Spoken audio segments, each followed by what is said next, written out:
Right ఇక breaking చూస్తున్నాం. వాతావరణ శాఖ హెచ్చరికలు జారీ చేసింది. ఈ నేపథ్యంలోనే హైడ్రా దూకుడు పెంచింది. 144 ప్రాంతాల్లో కూడా పికెట్లను ఏర్పాట్లు చేసింది. మొత్తంగా ఎక్కడైతే లోతట్టు ప్రాంతాలు ఉంటాయో ఆ ప్రాంతాలన్నింటినీ కూడా అప్రమత్తం చేస్తూ ఇక అన్ని జిల్లాల వారీగా అధికారులు కూడా అలాగే ఈ 24/7 సేవలు అందించే పనిలో కూడా హైడ్రా అయితే నిమగ్నం అవబోతుంది.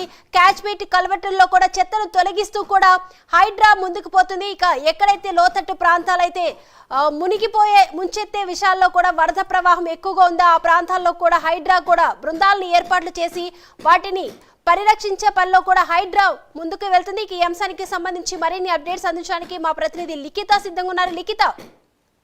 Right, thank you. ఇప్పటికే 3 రోజుల పాటు కురుస్తున్న వర్షానికి సంబంధించి ఇటు అధికారులంతా కూడా ఎప్పటికప్పుడు అప్రమత్తంగానే ఉన్నారు. అంతేకాకుండా దాదాపు 42 గంటల నుండి కూడా అధికారులు ఎవ్వరు కూడా వారు లీవ్ తీసుకోకుండా వర్క్ చేస్తున్న పరిస్థితులు కనిపిస్తున్నాయి. ఇటు హైడ్రా అధికారులు అయితే ఉదయం నుండి మొదలు పెడితే రాత్రి వరకు కూడా ఎక్కడ వర్షం పడిందన్నా లేదా లోతట్టు ప్రాంతాలు ఏవైతే ఉన్నాయో వాటికి దగ్గర ఎప్పటికప్పుడు కూడా వారి సేవలను అందిస్తున్న పరిస్థితి కనిపిస్తుంది. దీన్ని పూర్తి స్థాయిలో హైడ్రా రంగనాథ్ కూడా తెలియజేయడం జరిగింది. వారికి కొంతవరకు కృతజ్ఞతలు కూడా చెప్పారు. ఎందుకంటే రీసెంట్ టైంలో చూసుకున్నట్లయితే హైదరాబాద్ నగర వ్యాప్తంగా కూడా కురిసిన వర్షాలకు చాలా రోడ్లలో కూడా నీరు చేరడం కావచ్చు, ఆ ప్రాంతాలలో ప్రజలు ఇబ్బంది పడ్డ పరిస్థితులు అయితే చాలా ఎక్కువగా ఉన్నాయి. అట్లాంటి ఇబ్బందులను మరోసారి ఎదుర్కోకుండా ఉంచేందుకైతే ఈ నిర్ణయం తీసుకున్నట్లుగానైతే తెలుస్తుంది. కేవలం ఇటు హైడ్రా అధికారులు అటు జీహెచ్ఎంసీ డిఆర్ఎఫ్ టీమే కాకుండా వైద్య శాఖ అధికారులను కూడా ఎప్పటికప్పుడు కూడా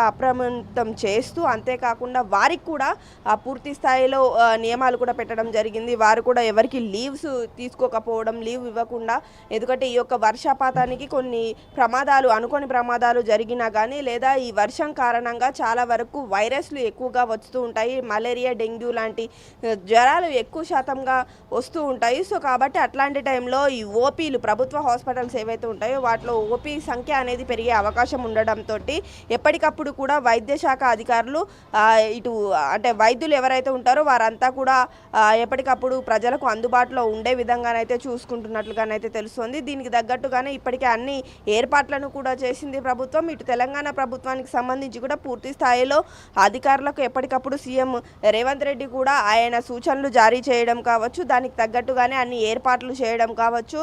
ఇందులో ముఖ్యంగా చూసుకున్నట్లయితే హైడ్రా టీము ఎన్ని ఇబ్బందులు ఎదుర్కొన్నా కానీ వారి యొక్క వర్క్ను మాత్రం ఎక్కడ కూడా ఆపకుండా ప్రతి క్షణం కూడా వారి పనిని చేస్తూనే ఉన్నారు. ఇటు సిటీ వ్యాప్తంగా కూడా చాలా వరకు ట్రాఫిక్ కావచ్చు, అంతేకావచ్చు ఎన్నో సంవత్సరాలుగా కొన్ని రోడ్లను నిర్మించిన పరిస్థితి, ఆ రోడ్లు కూడా కృంగిపోయిన పరిస్థితి మనం రీసెంట్గా కూడా చూసాము. ఒక లారీ కూడా పడిపోయిన పరిస్థితి ఉంది. ఇదే విధంగా ఇటు మహబూబ్ నగర్ జిల్లాలో కూడా ప్రధాన రహదారి పూర్తి స్థాయిలో కృంగిపోయిన పరిస్థితి. ఒక బస్సు కూడా, ప్రైవేటు వెహికల్ కూడా వరదలో పడిపోయిన పరిస్థితి నెలకొంది. అట్లాంటి ప్రాంతాలు ఏవైతే ఉన్నాయో వాటిని ముందుగానే గుర్తించాలి అంటూ కూడా ఇప్పటికే ఈ యొక్క అధికారులు ప్రయత్నిస్తున్న పరిస్థితి కనిపిస్తుంది. అంతేకాకుండా వరద ప్రవాహం ఎక్కువ ఉన్న చోటనైతే ఎల్లో అలర్ట్ని జారీ చేసి పూర్తి స్థాయిలో ఆ ప్రాంగణాల్లో కొంతవరకు ప్రజలు జాగ్రత్తగా ఉండాలి, అవసరం అయితే అత్యవసరం అయితే తప్పితే బయటకు రావద్దు అంటూ కూడా సూచనలు చెప్తున్నారు. అంతేకాకుండా అక్కడ కొంతమంది టీంను కూడా ఏర్పాటు చేస్తున్న పరిస్థితులు అయితే నెలకొన్నాయి. ప్రస్తుతానికైతే వర్షం కొంతవరకు హైదరాబాద్ నగరంలో తగ్గిన పరిస్థితి కనిపిస్తుంది. కానీ సాయంత్రం టైంలో చాలా ఎక్కువ మోతాదులో వర్షం నమోదయ్యే అవకాశాలు ఉండడంతో కొంతవరకు ప్రజలంతా అప్రమత్తంగా ఉండాలంటూ కూడా చెప్తున్న పరిస్థితి కనిపిస్తుంది. Thank you Likhita.